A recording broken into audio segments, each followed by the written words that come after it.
Hi again, Brian from No Beer Left Behind. Welcome back to No Beer Left Behind video.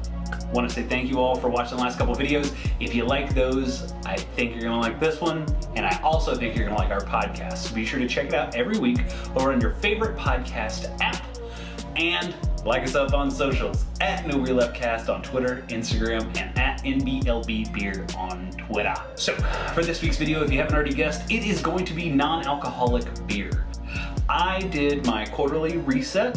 Thanks to the magnificent bastards over at the Whiskey Vault. They do a quarterly reset and they encourage their fans to do one as well. It's a way to just take a break from alcohol, reassess, reevaluate, make sure there's nothing you need to change, and make sure you still have an appreciation for the hobby of consuming alcohol. During this week, I reviewed non-alcoholic beers. Now I know you're saying like, oh cool, O'Doul's, wonderful, yay, Coors Edge, wah, wah, wah, wah. Not what I did. We're gonna cover two different segments of non-alcoholic beer. One is non-alcoholic craft beer. The second one is gonna be beer adjacent beverages, or BABs if you will. BABs. First, for the non-alcoholic craft beer, not gonna go through reviews because honestly there were some that were not good, but others that were not only surprising, but very good as well. One of the ones that was very good was Athletic Brewing, based out of Connecticut. Athletic Brewing specializes in non-alcoholic beer. Non-alcoholic craft beer, I should say. Another one is Wellbeing Brewing, no alcohol craft beer, very good stuff. But in particular, that Athletic Brewing had two really good IPAs. One was a double hopped IPA with 0 alcohol, and the other was a session IPA with no alcohol, which, I mean, if you're making a no alcohol IPA, aren't all of them session? You know what?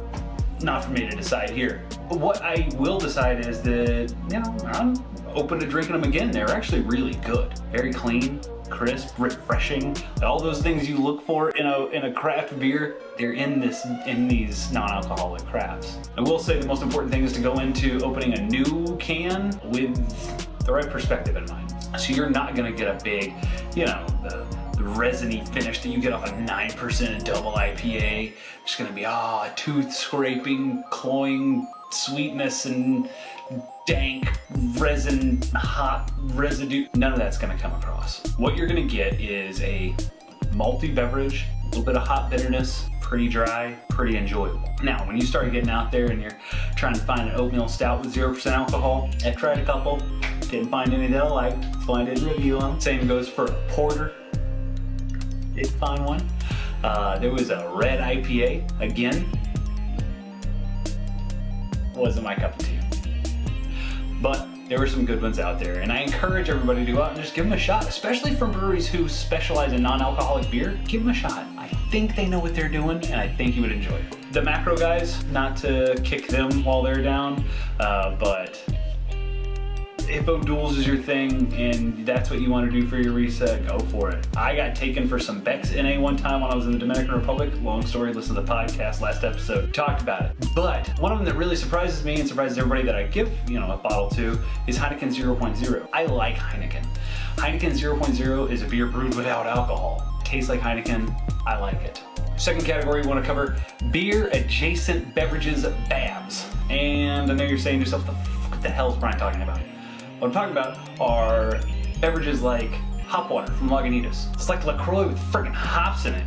It's good. No alcohol, no sugar, just carbonated water and hop flavoring. Sometimes that's all you want. It's just the flavor of hops. And this delivers. The other thing that I found that I actually really enjoy is called hop tea from Hoplark. They make specialty teas with hops, carbonate it, throw it into a can. They come in these little 16-ounce cans.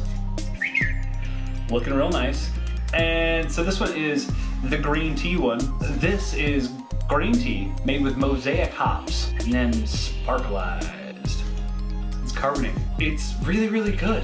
I had one over the week that I reviewed that I fell in love with, which is black tea and hops. It's eye-opening how satiating tea and hops are. I encourage people to go out and try these things. Let me know what your favorite beer adjacent beverage is. I think we're all gonna be surprised by some of the answers we get. But I mean, these hop teas, they're good enough to get me to go buy a fancy ass teacup so I can drink and look classy as shit.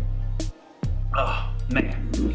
0 calories, 0 carbs, 0 sugars, 0 alcohol. Never tasted so damn good. Let me know what you think about these videos and all the others. Leave a comment below. Make sure you like it up, please. Also subscribe so you never miss an episode. And like I said, make sure you check out our podcast. It's kind of what got me here. I think if you like these videos, you're gonna like the podcast. That's all I got. Until next time, for Brian, No Beer Left Behind, cheers.